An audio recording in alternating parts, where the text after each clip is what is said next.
नहीं, इसमें कहना क्या है, गलत है ही आदेश। अभी जनगणना में लोग थे, 12 बजे तक आपने कर दिया, क्लास 12:30 बजे तक लेंगे और उसके बाद जनगणना करेंगे।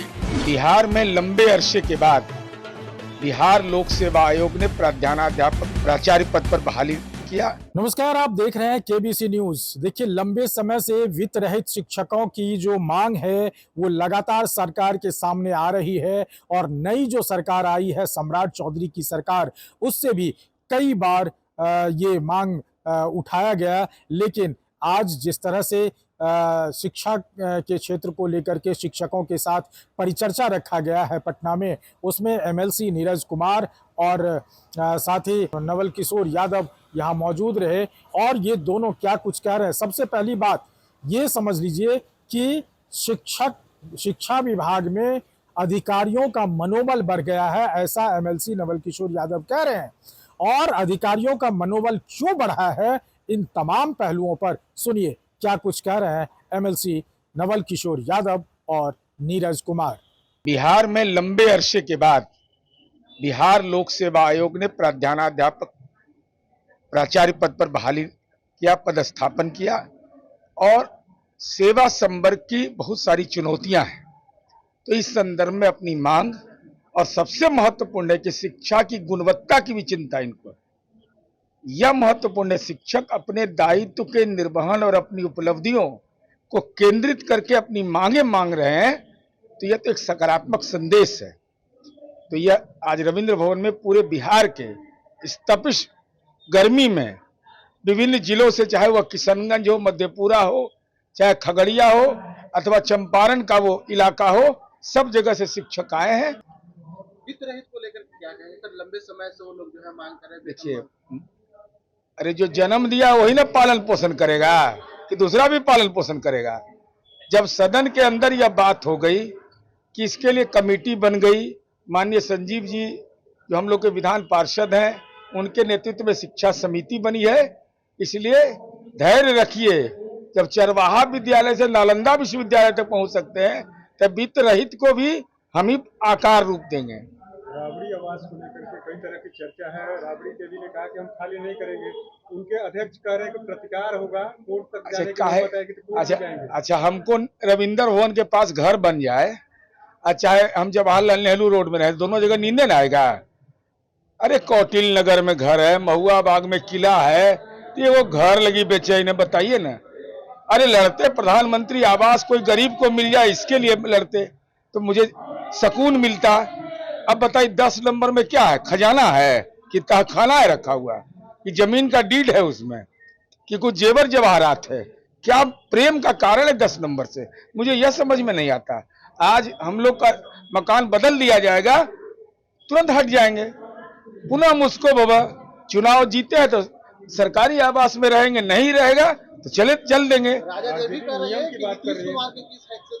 नीतीश कुमार जी को पर्याप्ता समिति की रिपोर्ट के आधार पर, सुरक्षा संबंधी मानक के आधार पर, माननीय संजय गांधी जी के निवास में रह रहे हैं वो। यह सवाल अगर हम पूछ दे तब कि तेजस्वी यादव कैसे वहां सो रहे हैं जो राबड़ी देवी के नाम से आवंटित है, तो मकान को सरेंडर करिए। मकान संपत्ति 43 बीघा पटना में जमीन है, कभी वो प्राण हथ लें 10 मकान के लिए। नहीं, इसमें कहना क्या है, गलत है ही आदेश। अभी जनगणना में लोग थे, 12 बजे तक आपने कर दिया, क्लास 12:30 बजे तक लेंगे और उसके बाद जनगणना करेंगे। जनगणना करके खत्म हुआ, 1 तारीख से होगा, तो 1 तारीख से करने की क्या बात है? आप 5 दिन इधर खोल दीजिए, आप फिर 5 दिन उधर छुट्टी बढ़ा दीजिए, और नहीं तो आप छुट्टी के बाद दीजिए। आपका बंधुआ मजदूर है क्या, गुलाम है क्या शिक्षक? इन अधिकारियों के मनोबल थोड़ा बढ़ गया है, उसको ठीक करना होगा। मैंने माननीय मंत्री मिथिलेश तिवारी जी से बात किया है, उन्होंने कहा है कि सोमवार को मैं बात करूंगा। अपने विभाग में वो पटना से बाहर थे और उन्होंने स्वस्थ किया है कि इस पर हम निर्णय लेते हैं। लेकिन मान नहीं रहे अधिकारी लगातार। अधिकारी मानेंगे ना, अधिकारी घोड़ा मानता है जब तक लगाम नहीं जाता है। तो अच्छा सर, पोस्टिंग की नीति आने वाली थी, अभी तक नीति नहीं आई है। आ जाएगी वो नहीं, अभी हाल ही में बात हुआ, वो आ जाएगी 1 सप्ताह के अंदर। तैयारी तो तैयारी फोड़ के आए। टीआरई को वितरहित के लिए अरे भाई वो टीचर है, आप टीचर की बात कर रहे हैं तो टीआरई 4 टीआरई 6 की बात कर रहे हैं। आप वर्तमान की बात कीजिए, आप भविष्य की बात नहीं कीजिए। शिक्षक बहाली सरकार जब चाहेगी करेगी। लंबे वक्त से तो लंबे वक्त क्या करो, 10-20 साल से क्या इंतजार है? टीआरई 3 कब हुआ था? तो 1.5-2 साल में खाली वही एगो शिक्षक के बहाली के काम है बिहार में, और कोई काम नहीं है। प्रदर्शन कर रहे छात्र अब प्रदर्शन लोकतंत्र है तो प्रदर्शन नहीं करेंगे तो और क्या करेंगे? सबका अधिकार है प्रदर्शन करने का। सरकार ने कहा है कि हम इस साल 5 साल में 1 लाख नौकरी देंगे, 20-20 हजार लोगों के हम नियुक्ति करेंगे। शिक्षकों का क्या होगा? विद्रोही शिक्षकों के निश्चित रूप से वेतनमान होंगे, उसकी भी कमेटी की बैठक होने जा रही है। कमेटी की बैठक 1 साल से आप लंबित है। 1 साल से लंबित नहीं है, चुनाव के पहले बना था। हमसे आप ज्यादा नहीं जानते हैं, लेकिन अभी हमारी चीफ मिनिस्टर से बात हुई है। चीफ मिनिस्टर ने कहा है कि तत्काल उसकी बैठक बुलाते हैं, करेंगे।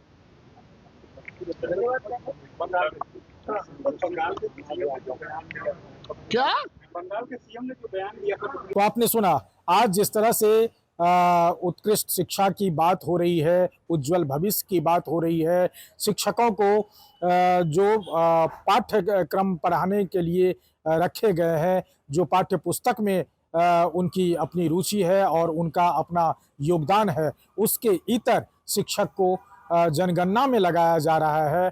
गर्मी की छुट्टी है, इस गर्मी छुट्टी में भी शिक्षक को जनगणना में लगाया जा रहा है, उनको छुट्टी नहीं मिल रही है, जिसको लेकर के बिहार सरकार के जो शिक्षाकर्मी हैं उन्होंने विरोध भी जताया। इन तमाम पहलुओं पर आपने सुना कि दोनों एमएलसी ने क्या कुछ कहा है, और उन्होंने ये भी कहा है कि शिक्षा मंत्री से हम बात किए हैं, उन्होंने कहा है कि हम 1-2 दिन में बैठक करके इस पर पूरी रिपोर्ट मांगते हैं। जो वित्तरहित शिक्षक है, वित्तरहित शिक्षक को न्याय मिलेगा और सम्राट सरकार में एक मुकम्मल सम्मान के साथ उनकी जो परेशानी है उस पर निराकरण किया जाएगा। अमलेश आनंद, केबीसी न्यूज़, पटना।